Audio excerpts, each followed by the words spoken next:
जैसा कि आप सबको पता है कि मैं हर संडे आपको एक कहानी सुनाता हूँ, लेकिन आज मैं आपको एक ऐसे शख्स की कहानी सुनाने जा रहा हूँ जिन्होंने बहुत ही कम उम्र में अपने ज्ञान की बदौलत ना जाने कितने लोगों की ज़िंदगी बदल दी, जिन्होंने शिक्षा के क्षेत्र में एक नया कीर्तिमान कायम किया है। वो महान शख्स कौन है, आइए जानते हैं।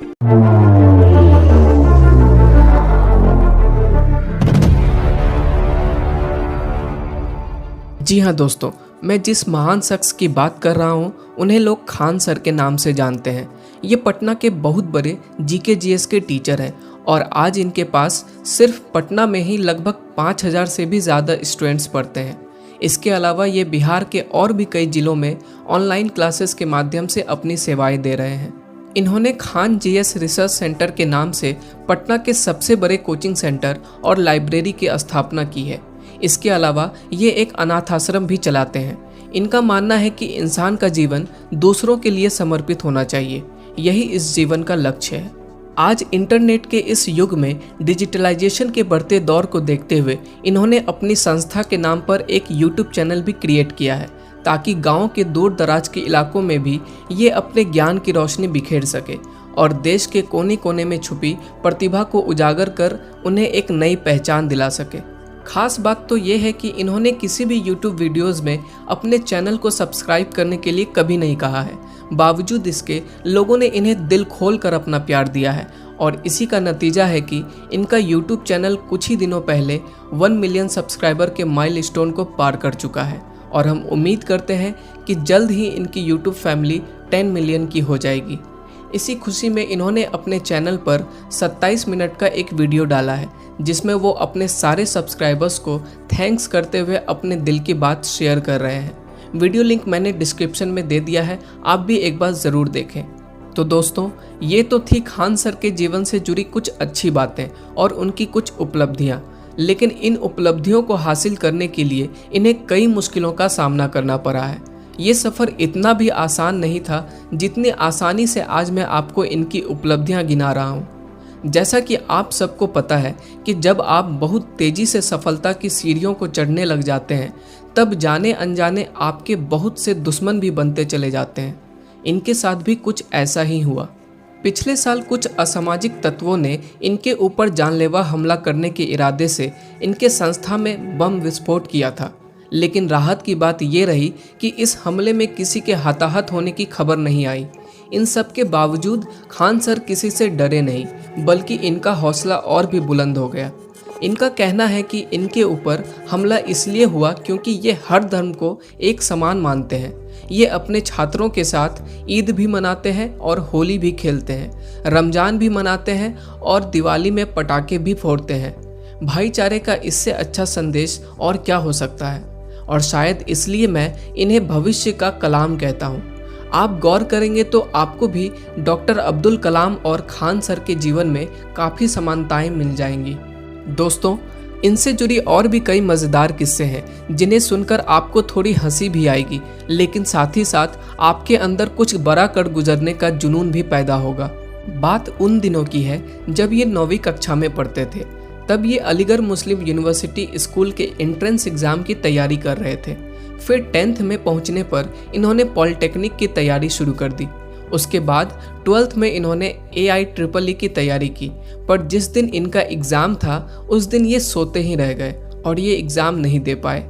वैसे मेरा मानना है कि जो होता है अच्छे के लिए होता है। अगर ये उस दिन एग्ज़ाम दे दिए होते तो आज वो इतने सारे लोगों की ज़िंदगी में एक सकारात्मक परिवर्तन लाने का कारण नहीं बनते और ना ही आज मैं आपको उनकी कहानी सुना रहा होता। खैर, इंटरमीडिएट करने के बाद इन्होंने इलाहाबाद यूनिवर्सिटी से अपनी ग्रेजुएशन की पढ़ाई पूरी की। ग्रेजुएशन के दौरान ये 3 बार जेल भी जा चुके हैं। ये इलाहाबाद यूनिवर्सिटी में स्टूडेंट यूनियन के अध्यक्ष के पद पर भी रह चुके हैं। इस दौरान स्टूडेंट्स के हित में लड़ाई लड़ते हुए ये 3 बार जेल भी जा चुके हैं। खान सर पटना के मूल निवासी नहीं है और इस वजह से जब वे पटना आए थे अपनी संस्था शुरू करने के लिए, तब इन्हें रहने के लिए एक किराए के मकान की ज़रूरत थी। ये किराए के मकान की तलाश में एक सज्जन के पास गए और उनसे घर की बात फाइनल कर ली। यहाँ तक कि उन्होंने अपना सामान भी शिफ्ट कर दिया था।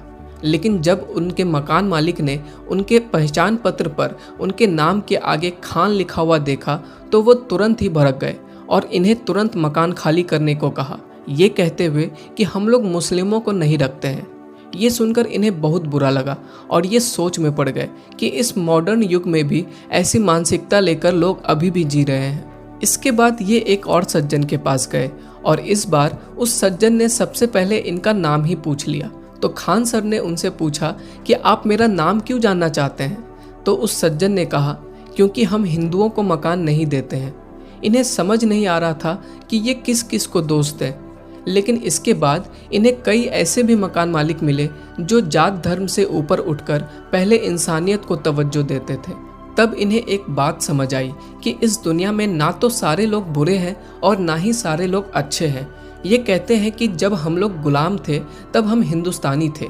ये आज़ादी ने हमें हिंदू मुसलमान बना दिया।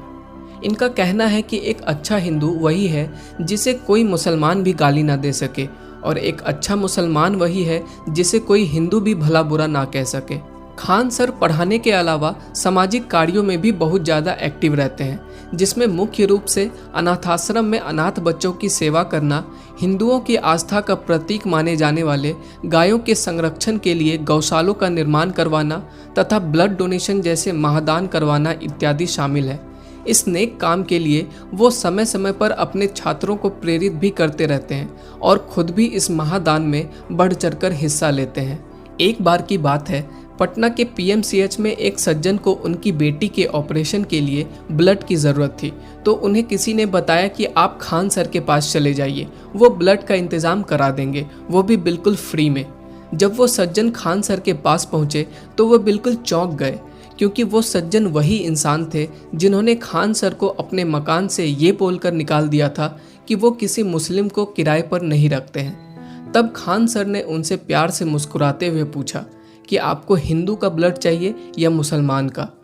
इसके बाद उस सज्जन को अपनी छोटी सोच और संकुचित मानसिकता पर बहुत अफसोस हुआ और इस घटना के बाद से वो सज्जन बिल्कुल बदल गए। अब वो किसी को भी अपना मकान किराए पर दे देते हैं, वो भी बिना नाम और धर्म पूछे। आपकी ज़िंदगी में भी खान सर जैसे कई ऐसे टेम्पररी लोग आएंगे जो एक परमानेंट लेसन सिखाकर चले जाएंगे। तो दोस्तों, ये थी बिहार के लाल, देश के गुमान खान सर के जीवन की एक छोटी सी कहानी, जिन्हें मैं भारत का अगला अब्दुल कलाम मानता हूँ।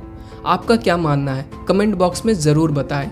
उम्मीद है कि आपको ये वीडियो पसंद आया होगा। मिलते हैं अगले संडे एक और नई कहानी के साथ। तब तक के लिए अपना ख्याल रखें।